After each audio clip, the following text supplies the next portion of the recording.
JamesAllen.com is the online destination to easily design a customized engagement ring and save up to 50% compared to traditional stores. You pick a diamond, whether it's lab-created or earth-created, James Allen has over 200,000 conflict-free stones. Then you pick your ring setting and metal. And if you need some help, they have real-time diamond consultations available, where an expert can walk you through it all. Get 25% off your order at JamesAllen.com code podcast. That's JamesAllen.com code podcast.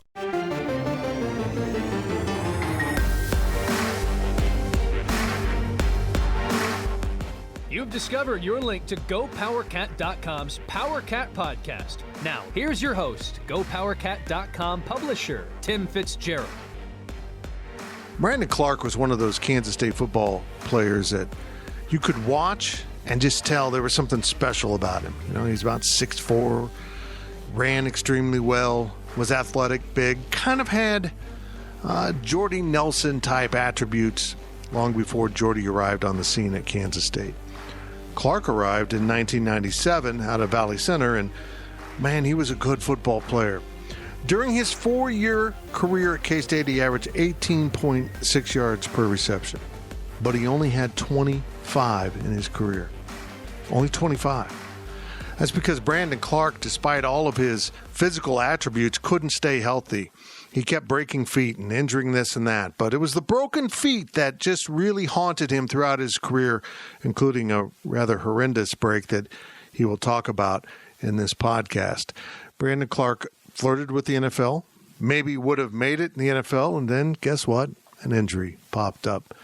But Brandon Clark knew he wanted to be more than just a football player. He wanted to teach, and he wanted to coach.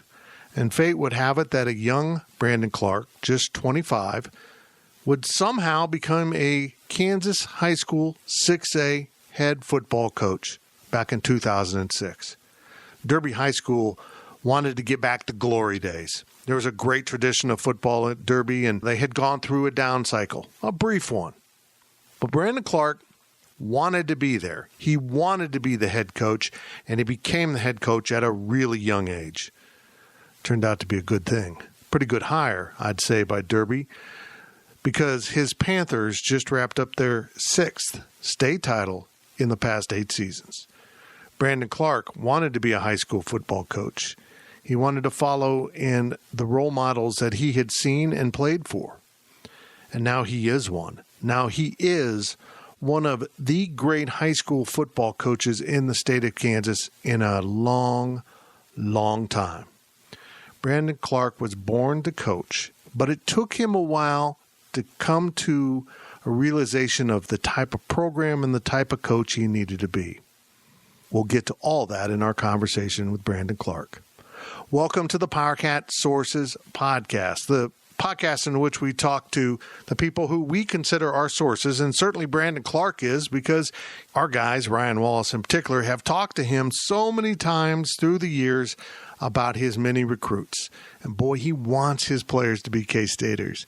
He just loves the idea that he is now helping the program that he played a role in during its greatest years, probably, of college football. 97, 98, 2000, and then the down season in 2001, in which K-State had the unlikely 6-6 record following so many great years. And then, of course, he was an observer for that 2002 team that reestablished K-State as being great. And in 2003, they won the Big 12 title for the first time. Brandon Clark, football player, football coach, and all-around really, really good guy. He is our guest on this week's Sources Podcast as we step aside from the K-State coaches for another week as they completely are focused this week on playing Texas Saturday at Bill Snyder Family Stadium. We won't disturb him with a special request, and we'll turn our attention to a former Wildcat who's one heck of a coach and now a Derby Panther, probably for life. And now we welcome in Brandon Clark, former Kansas State football player and coach of the Derby Panthers, and he gone and done it again. Congratulations on another state title. You make something look easy that is nothing but easy, so congratulations on doing it again. Well, thanks, Tim. Tell me about this team. You got off, you lost to Mill Valley, and you just started clicking as the season went on. What changed about your group? Yeah, it was just a weird year all around. We've got all that outside noise with, all the distractions going on. And then, we play Mill Valley and, we did have some returners coming back, but I think Mill Valley probably had about 17 or 18 guys returning off that state team. And it really showed that first game. And we knew we were going to have to work really hard if we wanted to get to where we wanted to be. And then we got on a 2-week quarantine. The whole team did, where we couldn't even meet or lift or practice. We had to miss a couple games. And then we lost one kind of in the middle of the season right before the playoffs to Mays, and really didn't play that well, and we were still kind of out of shape from the quarantine.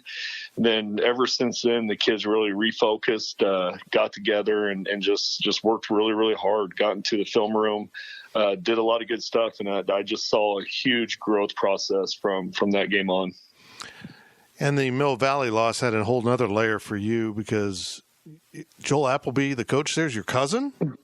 Yeah, he was actually we were roommates at K-State. He was actually teaching and head baseball coach out at Junction City at the time. We were in college about the same time. He's a little bit older than me too.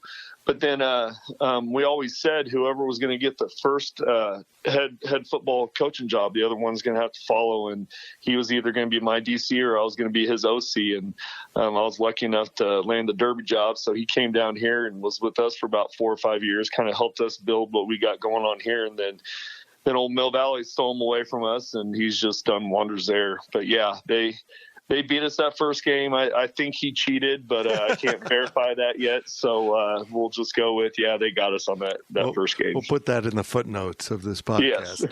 Yes. What is that? 2006, you became head coach at Derby? Is that I think so. Yeah, 2006. And you were like 25 years old? How did that come about? No. Well, when I first came to Derby, I was actually coming back from a Cleveland Browns training camp. I got hurt, and imagine that, and pulled my calf.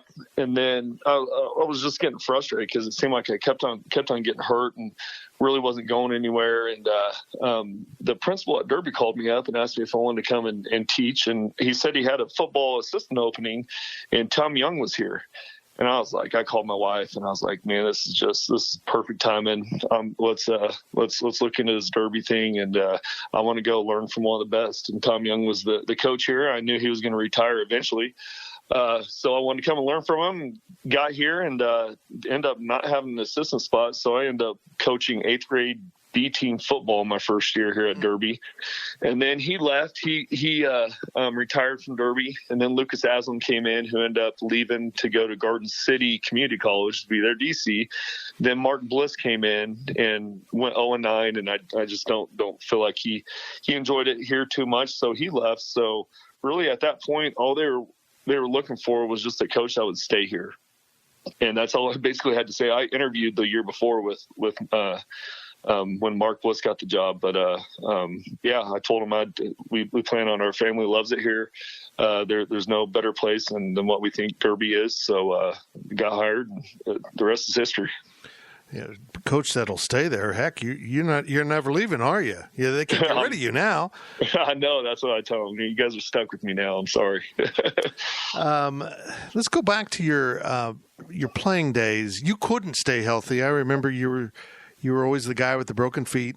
And that carried over into the NFL a little bit when you were trying to hook on there. Take me through that process of how difficult it was trying to stay healthy and playing with pain.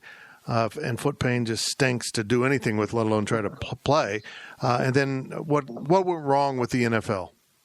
Yeah, well, at K-State, I kept breaking my feet.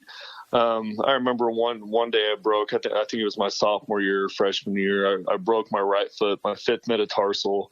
And they had me back running full speed, like got a screw put in it. 3 weeks later, I'm running routes in practice, and I had a Liz Frank, broke every bone across the top of my foot, got stepped on running a route. So I broke my other foot then, and I was out for 6 months. But I remember that practice, they wouldn't let me sit out. They thought it was just a little sprain. So I had to practice the rest of practice on that foot. And then finally the next day when I couldn't fit my foot in my shoe, they let me go to the hospital to get x-rays. But yeah, it was frustrating. And even as a coach, I look at kids and I get frustrated when kids get hurt. But, usually when you're dealing with injuries, broken bones, you really can't help. I mean, you're bad luck. Maybe it's the way your bones are or whatever. After college, I tried out for some teams, and I gained some weight to be a tight end. I was actually at Carolina Panthers.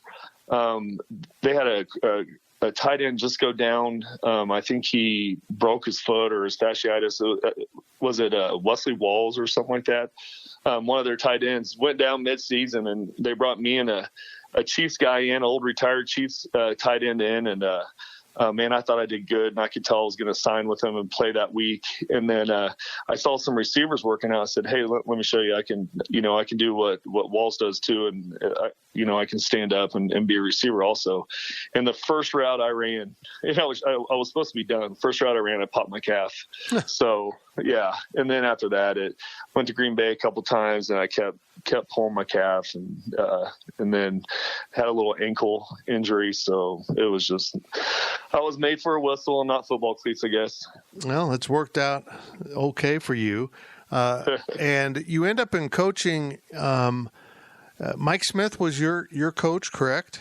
Yes. What were the influences that he had on you along with Bill Snyder? Because those are profound high school and college influences you had as a coach.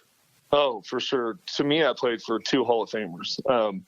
Coach Smith, back in Valley Center, we never had junior football or anything like that. So 8th grade was my first year ever playing football.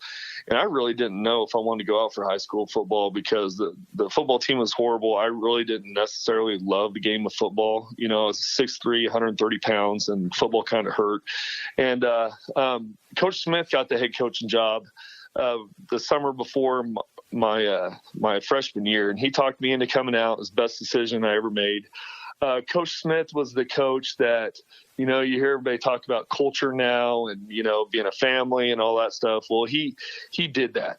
He did that. And he didn't tell us that we were going to be a family. He just didn't pound it in us. He just made us feel like one, and became really close with him. And I knew I wanted to become a teacher, but by the time I was done with high school, I wanted to be a Coach Smith, just like what he did for me and my friends. I mean, he made us better men and loved the game of football. And I wanted to do the same when I got out of college. And then playing for Coach Snyder, when you get up to the college level, it's a little bit more business-like, and everybody's you got jobs that depend on it and all that stuff, and really learned how to be super disciplined. I think the biggest thing that Coach Snyder made us all, everybody that played for Coach Snyder, if you bought in, you were going to become an overachiever. I mean, he was going to make you overachieve, and I think that was kind of his success. Is just making all these K-State teams overachieve and become better than they actually should be, just because of the attention to detail, the discipline, getting the guys to work so hard that they buy into each other because they're all in it together. And it was a good feeling. I learned so much from him. I learned so much from all the assistant coaches at K-State too. I mean, it was I couldn't ask for better mentors before I became a high school football coach. In your personal journey in football, you mentioned that you were a tall, skinny kid, but does it help you now recognize, okay, this kid doesn't look like much now, but I can see what he's going to be in a couple years of hard work? Does that help at the high school level? It does a little bit. I kind of do that with second and third graders now here at Derby. So I'm like, yeah, your son, we got Devon Brame. I'm not sure if you remember him from K-State. He was a linebacker D-end. He married Nikki Ramage. Okay. But anyways, they've got a son, and I pegged their sons. I was like, all right, your oldest is going to be a tight end, maybe a defensive end. I said, your youngest right there, he's going to be a running back. He's like, no way. There's no way he's going to be a running back. And I told him this like when he was 4 years old. And sure enough, he's going to be one of the best running backs to ever go through our program, but we just got to wait a couple years. I think he's only like in the fourth grade right now. So yeah, but no, I like looking at kids and kind of looking at mom and dad and then saying, okay, here's where I predict that you're going to be. Yeah. I'll just pat the kid on the head and say, math, it'll take you a long ways. That's the way you would have treated me. It's been incredible. Did you ever envision having this kind of success at Derby? I wanted it. Our coaching staff wanted it. And I think what people don't understand is that this community is pretty unique in terms of we've built it from, the kids being very young to kindergarten, first grade when they're playing flag football to second grade when they're playing modified tackle football. And it takes so many dads to implement your offense and defense at those lower levels and learn it and go through our coaching clinics with them and teach them all that stuff. And then just keep building up every year with those kids. Then it takes the middle school coaches, buy-in time to really develop those kids from 7th and 8th grade to their freshman year. And, we go down as we have 0 hour every morning. So once the kids hit high school, they lift before school every morning, all summer long. We're taking about our only break this week right now. And we got that all the way down to middle school too. It's kind of like what I said, a culture thing that kids just want to, they want to win, and they know we're just not going to show up here in Derby. We don't have a bunch of 6'5", 6'6" guys walking the hallways or anything like that. We're going to have to beat them our own way. And that's preparation and at the youth level and all that stuff. And that takes a while to put in place. That takes a lot of recruiting of dads and other people that can buy into the system. How hard was that to get it going? At the middle school level, it's pretty easy because they wanted it. And I was a middle school coach my first year here, so I understood that. And I knew Derby football was special, but I also was down there at the middle school level. And then also watching some of my friends' kids play at the youth league level where they're running I or doing stuff that the high school wasn't doing. I was like, man, this is good football program. Good to have these kids playing, but there's so much untapped right now that we could get better at. First year, I gave them the playbook. I said, here, please run this. Here's our offense. Here's our defense. Second year, all right, guys, you guys have to run this. With no, we didn't penalize anybody for not running it. Third year, our board got super bought in at the junior football level and said, hey, if we come to practice and you guys aren't running, you guys aren't calling these plays the same stuff, then you're not gonna coach for us, because we're gonna build a program here and it starts right now. And I knew the day I got. It was that year, I think I got an email from a mom saying, hey, coach, there's two third grade teams right now, and I don't think our coach is running your program, and I feel like my son's going to be a year behind all these other kids. So would you please talk to this coach? So once I got that email, I knew something was working right. That's amazing. What were some of the other hurdles that you faced in those early years as a 25-year-old coach? I can imagine some dads that know what's going on or think they know what's going on. Moms, yeah. I imagine there were some real challenges. The whole town of Derby. Yeah, exactly. Yeah. I mean, it was that first year, we took over an 0-9 team and we went 1-8 my first year. And I found myself in the hospital twice with heart issues. So I took it pretty bad, let a couple parents get to me, really got stressed out, and but kept fighting a good fight and kept going and stuff. And eventually things kind of turned around that next year where we did pretty good. But I think probably the biggest hurdle for me was looking at myself in the mirror. I remember I was driven to win a state championship, because when you're the head football coach here, all you hear about is Tom Young and how we won it back in '94. And you're never going to be Tom Young until you win a state championship. So, I went into coaching, wanted to be like Coach Smith, and then kind of lost my way there for a little bit, because the only thing that was driving me was to win that state title. And we went to the state semifinals many a times, just could never get over that hurdle, and then finally made it in 2013 and won it. And I remember walking off that field, and it was one of the lowest moments of my life. I walked off the field. I was walking with my wife and my parents, and I just stopped. Last person off the field at the state championship, I said, "Is this really it?" I mean, I've been stressing out. I've been, it was fun watching these kids win, but I felt like I just wasted like 5 to 6 years of my life trying to get to that moment, and then walking off the field just kind of feeling empty. So my perspective changed right there in 2013. I'm having so much fun. Look forward to every day. We've got goals to win state championships, but that's not our main focus. Our focus is on relationships and on getting these kids to become better men when they leave our program. That's beautiful. And I imagine as you win some state titles, you get a lot more credibility with the know-it-all parents. Oh, yeah, I'm about the same age as them. I'm actually coaching my first student's kid. So I had mom in class, and he's now a freshman. So that's crazy. Yeah, that is pretty crazy. That's one of those moments when you're like, how the heck did I get this old? When did that happen? I know. I hear you. I see it every time we get a haircut and looking at all my gray hairs fall out. So I'm getting old, and I know it. Hey, this is Fitz. Let's step away for a quick break here on the Powercat Sources Podcast. The Powercat Podcast will be right back. Life as a parent is nonstop. I'm so focused on keeping my family healthy that I barely have time to take care of myself. If this sounds like you, then you need to give Symbiotica a try. Symbiotica is a health and wellness company that empowers individuals to take ownership of their health with high-quality formulas and supplements crafted to boost energy, immunity, gut health, and more. Symbiotica supplements are made with clean, natural ingredients, and they don't contain any toxins or artificial ingredients. Because they were designed for us, busy parents. They're quick and easy to take. Just a daily dose for your energy, immune system, and overall well-being. It's made staying consistent so much easier. And the best part? Symbiotica is having their holiday sale, so now's the perfect time to put your health in the driver's seat. Head to Symbiotica.com for 20% off with code GIFT20. That's CYMBIOTIKA.com with code GIFT20 for 20% off. Your health transformation journey starts now. Symbiotica Natural and Organic Supplements. So I'm a father of one. I gotta find a babysitter. I found Care.com and I was blown away. Through the platform, I was able to find local and experienced candidates along with their reviews and rates, which were way more affordable than I anticipated. Care.com really put me at ease knowing that they were all required to go through a background check.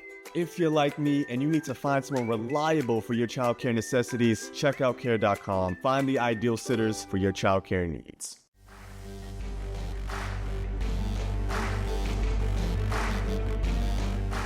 We now send it back to the Powercat Podcast.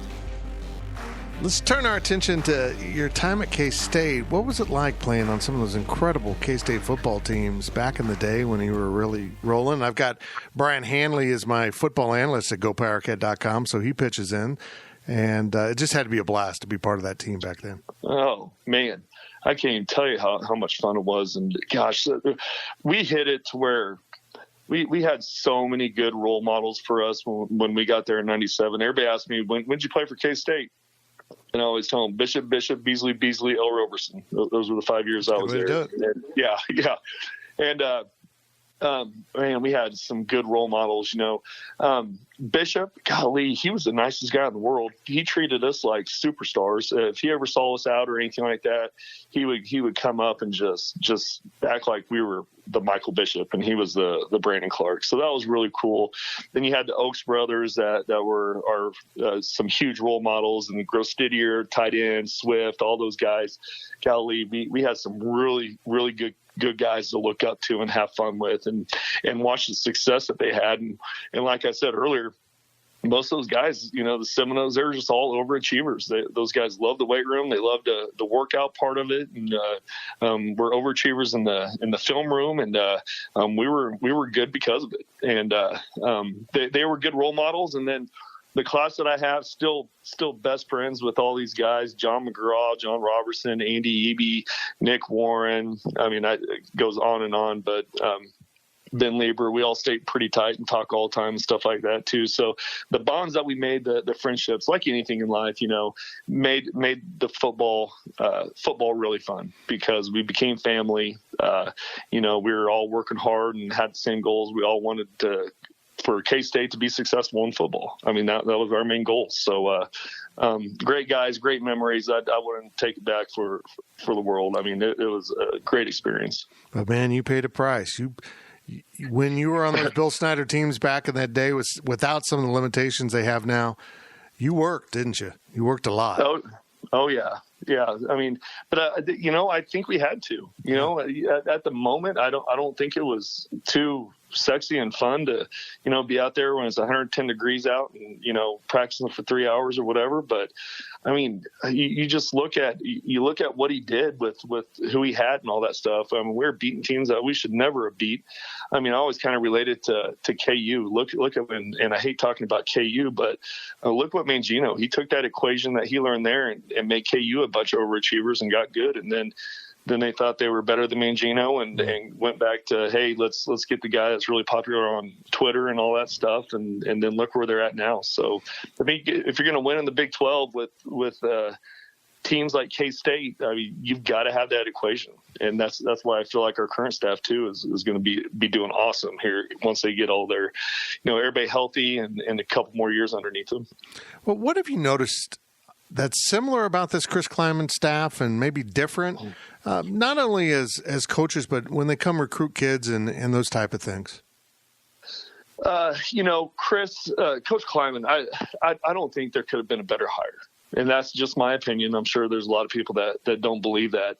But, I mean, you need a guy kind of like Coach Snyder, a guy that's going to make people overachieve and recruit the right kid. You can't recruit, people that aren't going to fit in at K-State. You got to recruit the right kid for your program. And I think he's doing that. And but at the same time, I still think I haven't really watched a practice, but I guarantee he coaches pretty hard. I guarantee his coaches coach pretty hard, and that's the way we had it at K-State too.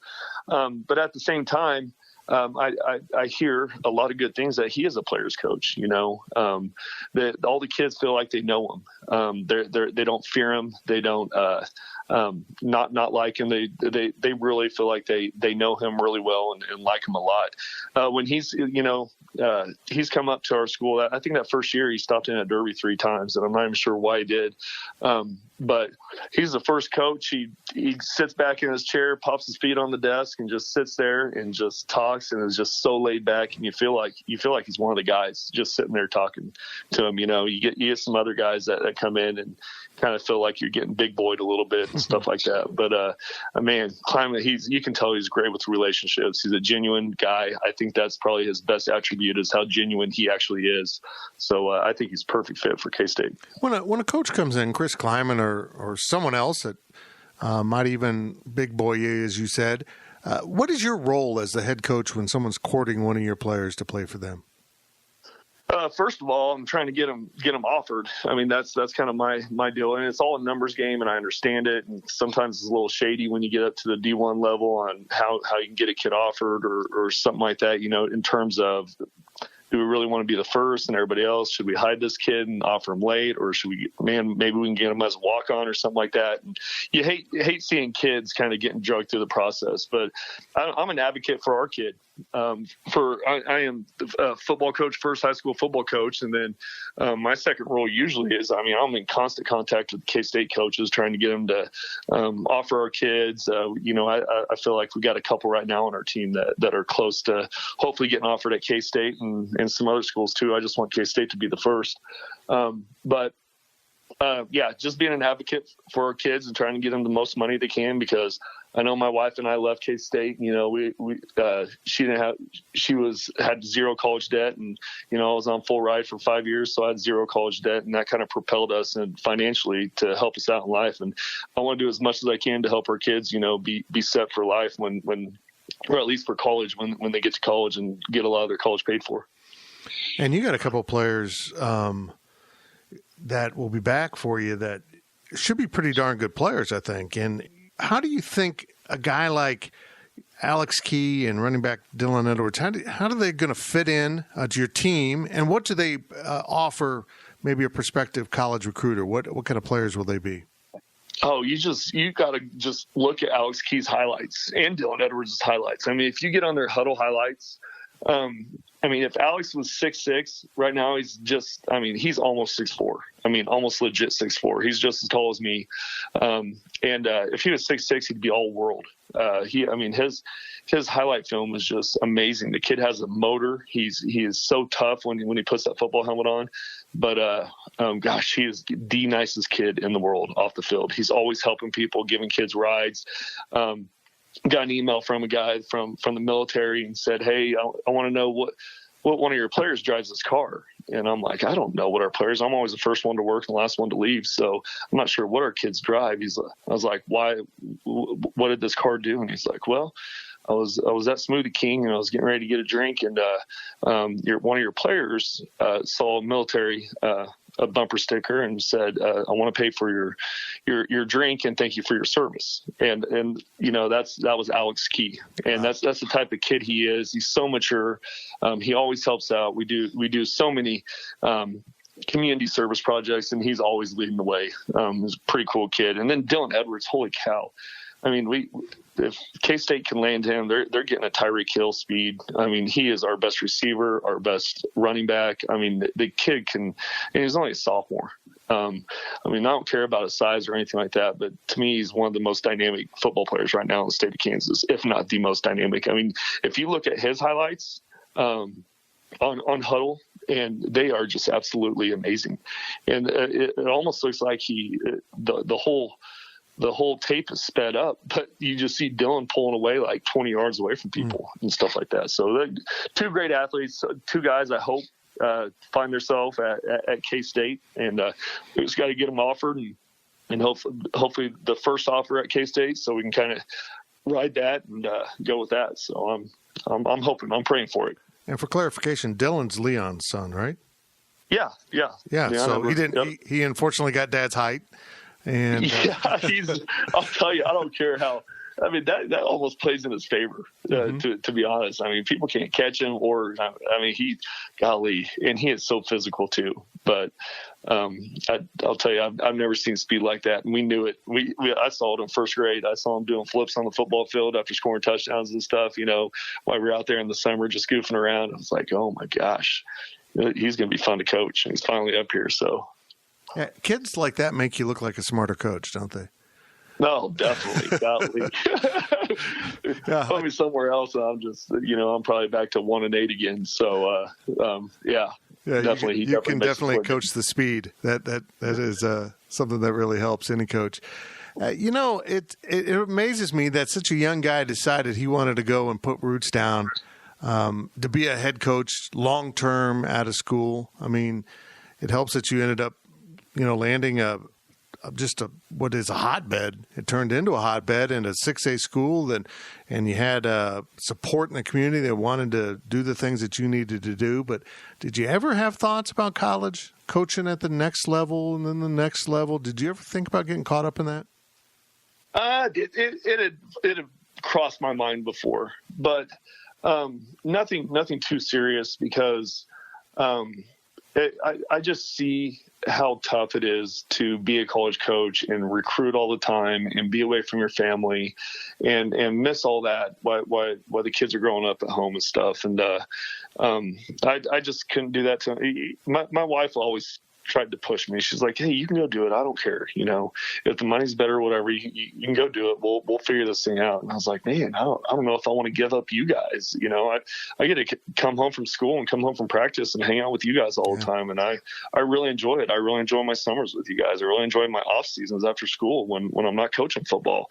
And that's just something I couldn't do with 3 kids at home and a very loving wife. So, you know, I know high school football is a lot easier to coach than college football and a lot less time demanding, but it still has its time demands. But I'm a high school football coach. I don't think I'm smart enough anyways to be a college coach. Let's go back to your K-State days. Darren Sproles comes in as a freshman when you're a senior. He plays 6 games that year, got banged up. Speaking of little running backs, at what point did you know this guy ain't like the other guys? He's really special. Darren? Yeah. When I saw him in the weight room and he was bench pressing 300 pounds, I was like, what? And, you know, Dylan's just like that too. You look at Dylan, he's $135 and, you know, squatting 350 pounds, you know, in the weight room and stuff. But golly, I saw him in the weight room. I'm like, you know, I heard some coaches talk about him a little bit. And I'm like, he is kind of tiny. Oh my gosh, look what he's benching 300 pounds. And yeah, it was crazy. He's a strong kid, great personality. Golly, he earned everything he got. And man, I couldn't be happier for the way he's lived his life and all the success that he's had. Okay, so you were part of the 98, 99, 2000 teams, and you're familiar with the 2002 team that had a lot of success. So we're going to have a 4-team playoff here. Those teams playing at optimum level. Who comes out of that on top? Oh, I would probably have to say, I don't know, 97 or 98. I would have to say that the Fiesta Bowl or the Alamo Bowl team. Probably 98. Yeah, that was just an incredible team. I mean, you just look at the number of guys that went to the league. Oh, I mean, the whole defense, half the offense. I mean, we were so stacked. Yeah. Yep. And look at the coaches that we had and all that stuff. I mean, it was an all-star team and all-star coaching staff. Was it possible to run a pattern too deep for Michael Bishop to reach you? Oh man, he had a cannon. It was incredible. I remember every day after practice, him and I would always have deep ball practice to see who could throw it the furthest, and it became a pretty fun competition. But he ended up always beating me. But I think I was one of the closest ones to be able to almost get him. So it was. Yeah. I can't remember the number of games. I can't recall the number of games that the defensive back would just give up. Like, where are you going? You know, I mean, you're so far behind me. This is just ridiculous. And Mike would uncork it and get it there. It was just unbelievable. It was phenomenal. Yep. He was a true football player. He wasn't going to beat you with the speed. He was just going to, man, he could throw the ball and then he could make anybody miss and he make anybody look stupid in the open field. Okay. I hope you got something good here for me. So let's wrap it up this way. All right. Can you remember one Bill Snyder thing that he did or moment when he said, this guy isn't wired like everyone else? This is something different. Oh man, there's so many. I mean, there's so many things about we'd be driving by the complex, late at night, and his car's still there, and then coming in for trainings, or meeting with our trainer at 6:00 in the morning. His car's already there again and stuff like that. But I don't know. I think one of my neatest moments ever was, when you go through the program, you feel like, you're just somebody there, playing their role. And I remember coming back, it was probably about 4 or 5 years ago, and I came to practice when he was there in the middle of practice. And Coach Snyder never would do this back in the day, but I walked into practice and said hi to Sean, and him and I are pretty good friends. And then Coach Snyder came up and talked to me, and probably talked to me for an hour at practice. And I've never seen Coach Snyder do that, like leave practice and just kind of get unengaged a little bit and then just come and talk to somebody else. So that meant a lot to me. I mean, he was a good role model. I wouldn't be the football coach that I am right now without his leadership and what he's done for me. But he truly is a genuine guy, a nice guy. But he also knew what it was going to have to take to be successful at Kansas State University. Brandon, I appreciate it very much. Congratulations on number 6 out of 8 seasons. That's just absolutely incredible. Because Kansas football is getting better. I mean, the state of Kansas is getting a lot more competitive out there. It is. We talked to our team the whole time about that. We're like, guys, like Lawrence this year, I was like, hey, we're getting the team that, Lawrence has been banking on for a couple of years, and we're going to run into that team every year. So we gotta be hitting on all cylinders. Man, Brandon Clark has got it rolling, and he's doing it the right way. He really is. He's built up a program from the ground up. If you play youth football in Derby, Kansas, a suburb of Wichita, if you don't know that, you are going to play the same systems that you play at Derby High School. The players are trained at a very young age how to be Derby High School football players. It's a great culture. It's almost like a Texas culture in Derby, Kansas, and it's really cool. And I think it's really neat that Brandon has set down roots, and he and his wife and kids have no intention of leaving Derby, Kansas. That's good for Kansas State high school football, and that's bad for a lot of other football coaches who would like to horn in on some of those 6A titles that Derby keeps winning. Well, that's it for this week's Powercat Sources podcast. We plan on returning to the K-State coaches next week. We will see what the future holds. If not, we will find someone else to talk to, because there's all kinds of people we consider our sources, and you will enjoy hearing from. I'm Fitz, and we will talk to you real soon on another edition of the Powercat Podcast. Powercat Podcast. All rights reserved. GoPowercat.com and Spirit Street Publishing.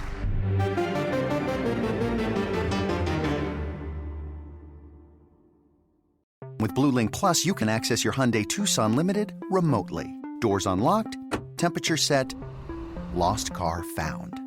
There it is. Get complimentary class-leading Blue Link Plus. Call 562-314-4603 for complete details.